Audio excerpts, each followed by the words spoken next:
Hello বন্ধুরা, কেমন আছো? আশা করি সবাই ভালো আছো, সুস্থ আছো। ভালো থেকো, সুস্থ থেকো। মোচা চিংড়ি তো তোমরা অনেকেই খেয়েছো। আমি আজকে কিভাবে মোচা চিংড়ি বানাবো সেগুলোকেই তোমাদের কাছে শেয়ার করব। মোচা চিংড়ি কার কার পছন্দ অবশ্যই কমেন্ট করে জানিও।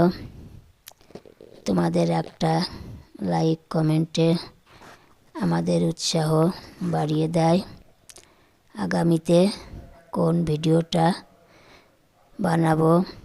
তাহলে দেরি না করে দেখে নেওয়া যাক।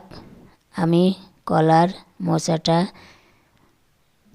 আস্তে আস্তে করে ছাড়িয়ে নিয়েছি।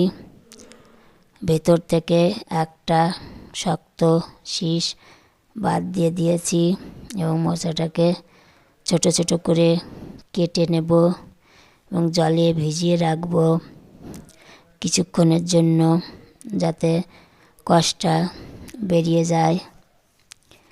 আমি এখন মোচাটাকে ভালোভাবে সেদ্ধ করে নেব।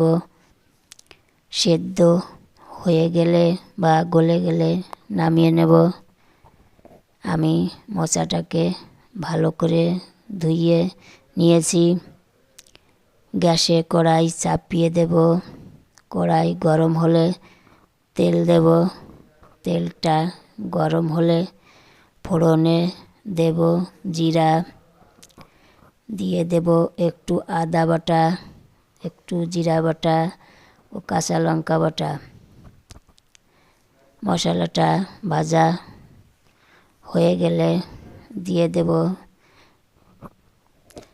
ভেজে রাখা চিংড়ি মাছ। দিয়ে দেব 1 চামচ লবণ, 1 চামচ হলুদ দিয়ে নেড়ে চেড়ে নেব। দিয়ে দেব সেদ্ধ করা মোচাটা। আমি এখন ভালোভাবে মিশিয়ে নেব।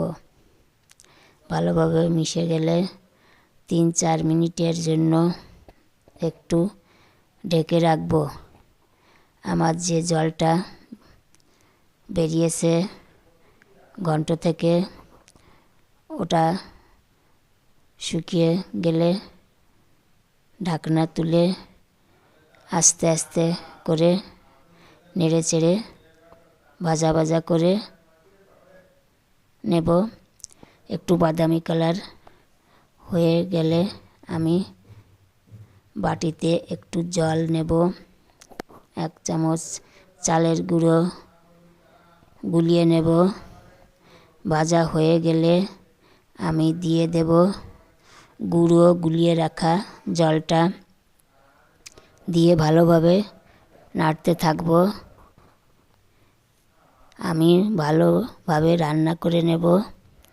দেখো বন্ধুরা, আমার মোচা চিংড়ির ঘন্টটা রান্না পারফেক্টলি হয়ে গেছে। আমি এখন নামিয়ে নেব। আমি একদম ঘরোয়া পদ্ধতিতে রান্না করে তোমাদের কাছে শেয়ার করলাম।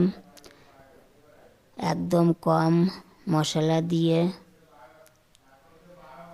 আমার কম মশলা তেল দিয়ে রান্নার রেসিপিটা তোমাদের কেমন লাগলো অবশ্যই লাইক কমেন্ট করে জানিও।